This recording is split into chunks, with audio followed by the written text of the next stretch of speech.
Hello guys,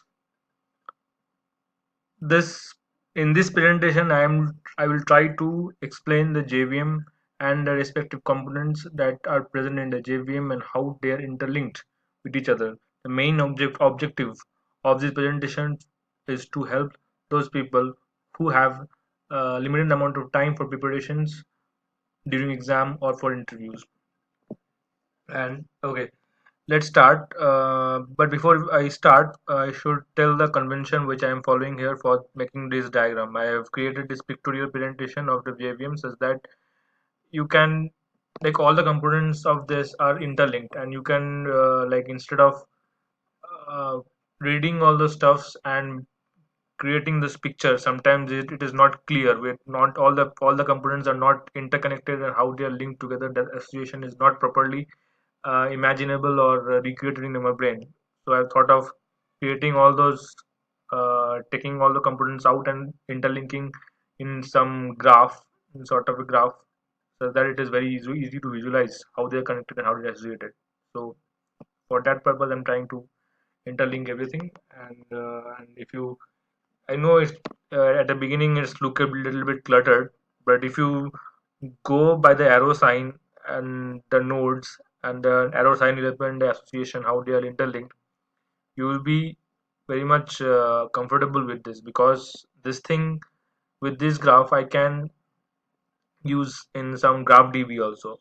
In graph db, if I import this kind of nodes and relationship, it is very easy to filter out how the nodes are interlinked and which are components are interlinked with each other. It's very easy to start searching also. Okay, so let's start. uh, so our main agenda of the JVM, so we'll be looking what are the JVM components are, and which and what memory and what kind of memory is associated with, and what are the collectors, garbage collectors are were there, and what are the types of collectors and are loaders. Okay, so I will start with the JVM components. Okay, so JVM component, as you can see, JVM, these are the JVM components. Okay, so before I go to JVM, if I ask you why the JVM loads, the JVM generally, when any interviewer asks you where is the JVM present in a setup, when you are installing a JDK or JRE in your system, where does JVM resides? So your guess is right. JVM is present inside the JRE setup. Okay, and this JRE setup will be present inside a JDK which contains JRE along with some debugging tool and a development tool needed for the coding purpose, right? And one more thing I forgot to tell, that this node what you're seeing, JVM, JVM and JVM. So this JVM, this name denotes that it is a part of a JVM, or it is somehow related to or associated with JVM. But the name of the node is denoted by the label, like this. That name is equal to JVM. That means this is the actual JVM which I'm representing. And when a JVM name is native stack, so that means it is a part of JVM, but it is the name is native stack. But the name or the actual role of this node is of native stack, right? So fine. So we have seen the Java virtual machine is within inside the JRE Java runtime environment, and this Java runtime environment inside the JDK Java development kit. Fine. So let's come to this. When you are any coder is writing a code, user defined class has been created, and after compiling with the Java tool that is inside the JDK or JRE, present inside that. So after compiling, it will be create a bytecode. Okay. So this bytecode I need to load in a JVM. Fine. So for that, what is needed? For that, what is needed? Load is needed. Fine. So this loader is needed. The loader comes first. So before uh, before loading the memory, before more loading them, all the components, you should have the memory also. Okay, loader will load the JVM itself. Okay, so first is the loader. So loader, it will be used which will, like Java, this loader will be useful to load up all the necessary components to pick up or start the JVM. So this loader is generally is a part of JRE. It will be present in the JRE. Okay. So once the JRE, with the help of our operating system or specific operating system setup, it will start the loader, and the loader in turn will load the necessary code files necessary to run the JVM. Fine. So so these loaders are of, as the arrow shows here, you can see the type of this three type of means the loader can be of three type. It is of bootstrap, extension, or application. Fine. And these two loader, extension, application loader, are the parent of bootstrap loader. So this bootstrap loader loads the main jar file necessary for running the JVM. Like arterial jar is present, that is the main component. The picking of the JVM only. So for starting the JVM only, we need some runtime jars, or runtime jars to pick up or start the JVM. So that is done by the bootstrap loader. Additional additional this extension loader. If you go to any this explorer, you can go. If you go to this folder, JDK, JRE, or Lily folder, you will see an extension folder is there. Okay, so these all folders jars are been loaded by that um, extension loaders. Okay, and there you come the application loader. The application loader is responsible for, like it is showing here, it loads the class, the compiled class, which is in a form of bytecode, that's to be loaded by the loader. But so this loader, application loader, helps in loading the user defined classes into the JVM. So during the class which step in loading into the JVM, it has to be loaded first, then linked.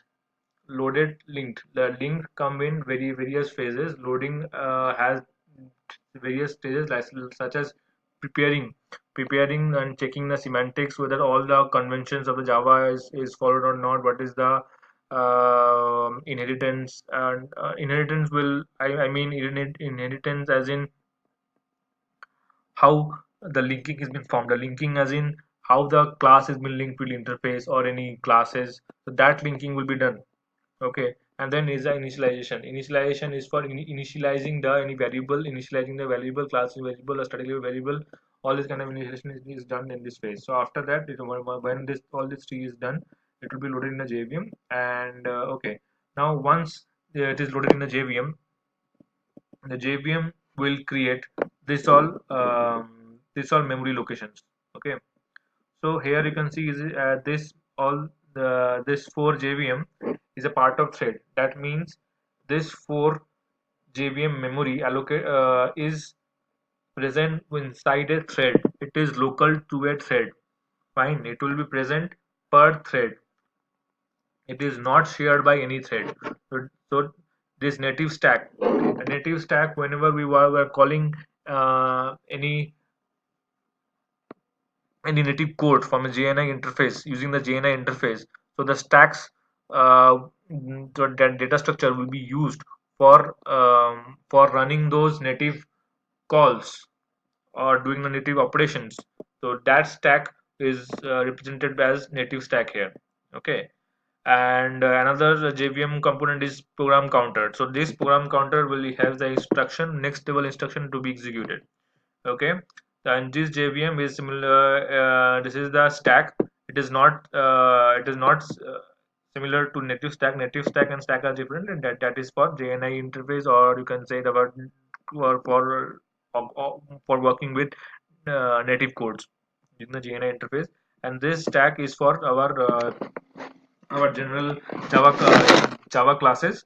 So for doing the operations, we need a data structure such that how the expression will be evaluated, which method to call, and when to return, and this everything is done by the stack. Everything as in the return, the method calling, the operation calling, or any how the exception is been handled. Even exception is being used by stack only. And you can see this stack, you can see this JVM is a frame. So this frame will contain the local variable, partial variable, dynamic variable, return variable. Okay, that this frame will be will be a part of stack. The stack, the element which have been pushed into the stacks are frames. Okay, and frame contain the local value, the local operand value, temporary value, return value, and dynamic link like method reference or variable reference or object reference. So that reference which need to be, that let's say one reference, object reference or class reference has been calling some another class. Okay, so that reference will be done in during the dynamic link. I'll be discussing it later on. Just keep in mind that this frame is contain the dynamic link reference, and that will be called whenever that specific line of the code of the bytecode is need to executed. Okay, and this frame is created only when the method call is uh, any thread, or the method is called within a thread, then only this frame got created, and that frame is been pushed into the stack. Okay, and this thread is this all part of the JVM. This memory part is local for a particular thread, and the rest of the JVM like heap, method area, and constant pool is are started during the start of the JVM, and it gets and it's like this method area. It's created per class instance. Okay, similarly to constant pool, it is created as in per class instance. I will be saying I'll be showing you how I am saying why I am saying per class instance. I'll show you in 1 minute. And this JVM heap where the actual objects have been deciding where the objects get uh, where the object is present after being initiated. Fine. Okay, so as I was saying, the method area is created once the class get loaded, and it is per class. It is per class instance. And similarly, the constant tool, it's also a per class constant. It is helping as a symbolic table that contain the reference method level reference, or variable reference, or a constant variables. All this are present in a runtime constant pool. A method area will contain all the method constructors, static methods, initializer, that all things will be present inside this memory area. Okay, so so I hope the loader, how the loader is been how loader, JVM, and thread, how they are interlinked, you can understand. And all the JVM which are outside this thread block, so this JVM heap, method area, and constant pool are being shared among the threads, so it is a shareable part. Fine. Okay, so far so good. Okay, I'll show you how this method area and constant pool, what is it. Okay, so I have created one program here. Let's say this is the Java code, a simple Java code I have written, class test. Okay, and this has some static final variable, message variable. I have created a static method and public static main method driver class. Okay, and this I have compiled, and this I have the space present inside that. This class I will be opening and seeing how it has been represented by the Java, how what is present inside it in Java. Okay, so these all methods are present. This is the method which is created inside it. Okay, so if you see it will have the last modified time, the MD5 check. Okay, and this will show you the major minor version, the minimum version it can support, and major function it can support, major Java version. Okay, and this is the specifier, access specifier. The flag here represent the access specifier, public static, non public static, protected, whatever access specifier you can say. Okay, and here comes the runtime constant pool. So the runtime constant pool, as I said, it is you can think it as a synonym. It is quite similar to symbol tables, which will have all the objects, all the reference needed. Like here you can see method reference is there. Here you can see field reference is there. So all these reference, how these variables is there. The string variable of 9. 9 represents what? 9 represents UTF, what is the value of the string. Okay. This is the constant pool, and after the constant pool is over, does this braces starts with the method area. All the method area, this all these valve functions is represented